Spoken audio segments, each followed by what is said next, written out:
Hello बच्चों, let's read the question. The question says assertion given है हमें. Bt toxin is produced by a bacterium called Bacillus thuringiensis. Reason given है Bt toxin exists in active form. So इसको हम एक diagram से समझते हैं. कंसिडर करते हैं कि ये हमारा कॉटन का प्लांट है.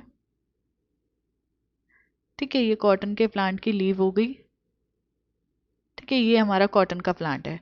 इस कॉटन के प्लांट में एक बैक्टीरिया जो है वो प्रेजेंट है. ये बैक्टीरिया जो है ये कॉटन के प्लांट में प्रेजेंट है. इस बैक्टीरिया के अंदर जो है क्रिस्टल्स के फॉर्म में एक टॉक्सिन प्रोड्यूस होता है. ठीक है, जिसको हम बीटी टॉक्सिन कह रहे हैं. इस बैक्टीरिया का नाम क्या हो जाएगा? Bacillus thuringiensis. इस बैक्टीरिया का नाम हो जाएगा इस बैक्टीरिया का नाम हो जाएगा बैसिलस थ्यूरिनजेनेसिस. ये एक टॉक्सिन प्रोड्यूस करता है अपने एक पर्टिकुलर लाइफ के ग्रोथ फेज में.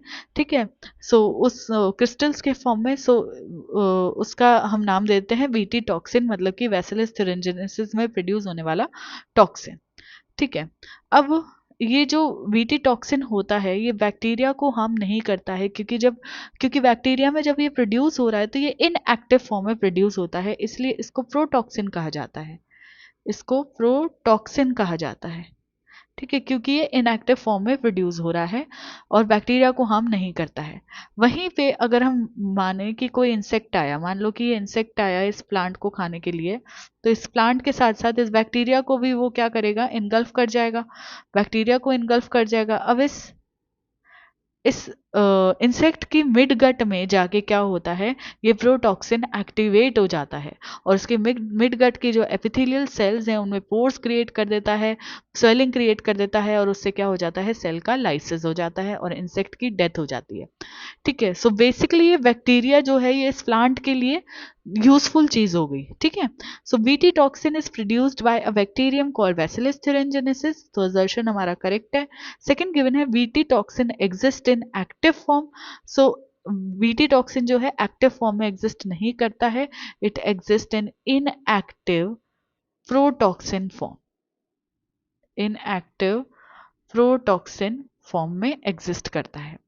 ठीक है, सो ऑप्शंस देखते हैं. Both assertion and reason are true and reason is correct explanation of assertion. So first option incorrect हो जाएगा. सेकंड गिवन है both assertion and reason are true but reason is not the correct explanation of assertion. Second option भी incorrect हो जाएगा. Third given है assertion is true statement but reason is false. So third option हमारा correct चला जाएगा. Fourth में दोनों को फॉल्स बताया हुआ है तो फोर्थ ऑप्शन भी इनकरेक्ट हो जाएगा.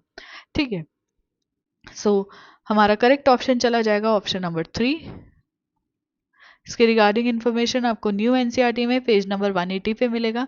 आई होप कि आपको ये अच्छे से समझ में आ गया है.